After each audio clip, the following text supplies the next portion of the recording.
Hey, you guys. Welcome back to my channel. It's Ali, your favorite eccentric SLO-mad, and today I got a doozy for you. I'm going to give you 10 countries that you can live in with the basic necessities for under $1,000 a month, or around $1,000 a month. Let me say it like that. And so what's included in that thousand is going to be housing. It's going to include food. It is going to include your utilities being electric and water. And it's going to, for me, I've added in, it includes data for your cell phone and transportation. So those are going to be some of the basic things, and a bucket for hygiene, like Theo and toothpaste and stuff like that. Okay, so let me give you the 10, and then I want you to make sure that you click subscribe, click the notification bell, so you know when the follow-up video comes out. Where I'm actually going to go through a couple of these countries and break down how you literally can live in those countries. And let's say you are coming over and you got $12,000. So $1,000 a month, $15,000 saved, or you earn passively, or through pension or Social Security, you're earning 1,200 a month, 1,500, 2,000 would be even better. Then I'm going to show you how you can actually survive on that. Moving to another country, let's say you're wanting to do a sabbatical for a year. We're going to get into that in part two, three, four, however many parts we need to do for me to be able to show you guys different places that you can live and survive. But let's get started right now with the top 10. My top 10, there's more than 10 countries that you can live in under 1,000, at least right now, or around $1,000 a month. But I'm only going to give you my top 10. Okay. So right out of the gate, number one is going to be Vietnam. Vietnam is probably the cheapest place to live in by far. Bar none, it's probably one of the cheapest places to live in. And that's in the major cities, Ho Chi Minh, Hanoi, and Da Nang. So pick one of those three and you will be fine. Can you spend way more than 1,000? Absolutely. That is going to bode true for any one of these places that I list. The 1,000 is not the max. The 1,000 is saying that you can actually live comfortably in any one of these countries in the aforementioned cities that I'm going to list for a reasonable amount in that $1,000 range. All right, number two, where I am right now in Thailand. Thailand still it still fits on the list. Thailand fluctuates quite a bit because of their tourism season, their rainy season, and their high season. So be aware that it really depends on which city that you're living in. Based on the top, I say 5 cities, the main ones I think that you can really hit this mark in are going to be Chiang Mai, number one, Hua Hin, Pattaya, Phuket, and then Bangkok. Bangkok used to be top for the cheapest city to live in, but it is starting to creep up that ladder, so please be aware of that. Number three, I'm gonna throw a little Europe in here, Portugal. Portugal, I know fluctuates, and I know some people are gonna be like, Ali, you cannot stay in Portugal for. Let's look at Lisbon and Porto as two of the places, and I'm not talking about right there at the center of Lisbon. We're going to have to branch out just a little bit to get some of these good prices.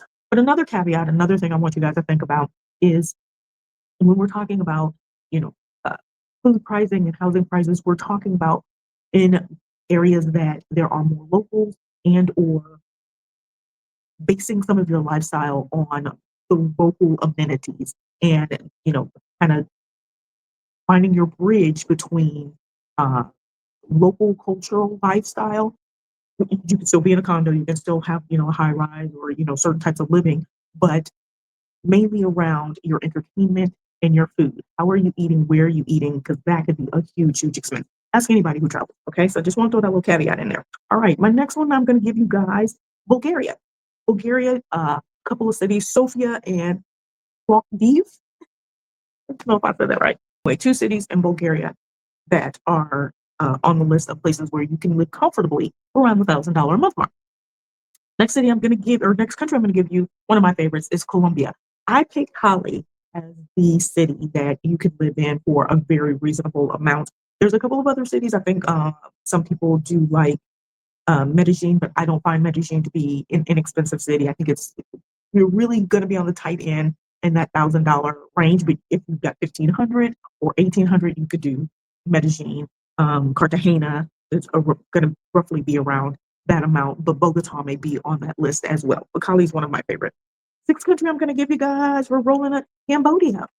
Phnom Penh and Siem Reap are going to be the 2 main cities. Those are the cities that most people visit. So if you are going, check those 2 places out. The next one I'm going to give you guys, let's roll through these, is going to be Ecuador.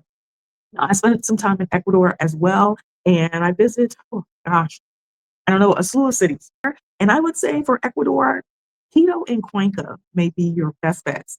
Those are both inland cities, so they're not on the coast. There are some coastal cities, but they are a little bit higher. If you can find a good deal or someone who is going to rent to you, I think Manta may be on that list as well. You can find you get some rentals in the area. I spent about 500 a month for my pool house, and then anything else was just extra expense. It that included all my utility in that $500 a month. So you can find it. So yes, I was living well under 1,000 in Manta, Ecuador. So consider that. Number eight, we're getting through this list, you guys. My number eight is coming from Albania. I would give you Doris and Vlor.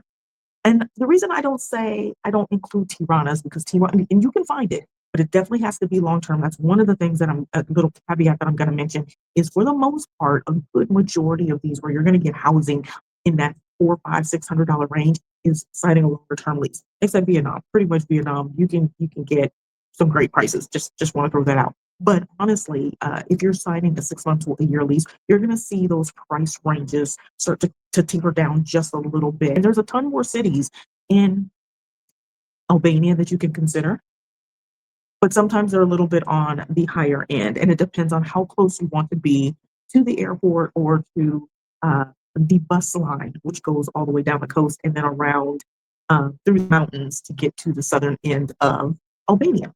Okay. Number nine, Philippines. Manila and Cebu are two cities that you should consider if you want to add Philippines to your list of places to explore. And finally, number 10, I'm going to give you Nicaragua. So, you guys, that's my 10 of the cheapest countries to live in, or my top 10, for around $1,000, with the base being accommodations, food, utilities, data, and basic hygiene. You guys stay tuned.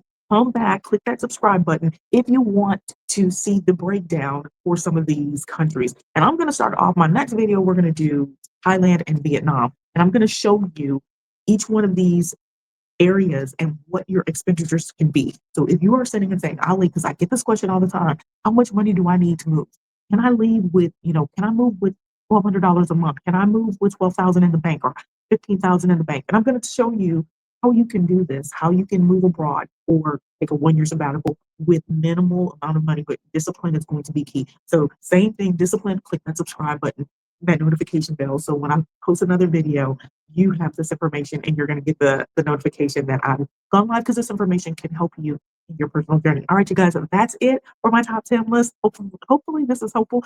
Check out some of my uh, travel guides. I've got a buy three, get one free offer on my website, as well as my travel course is available. If you are serious about taking the next step, grab that travel course and start going through that, jotting, putting your check marks in, dotting your I's, crossing your T's. That travel course is a great start to planning your future. All right, you guys, I'm gonna get out of here. Make sure you click that bell and that button, and I'll see you guys on the next video. You guys know the drill, tools and noodles, peace and hair grease.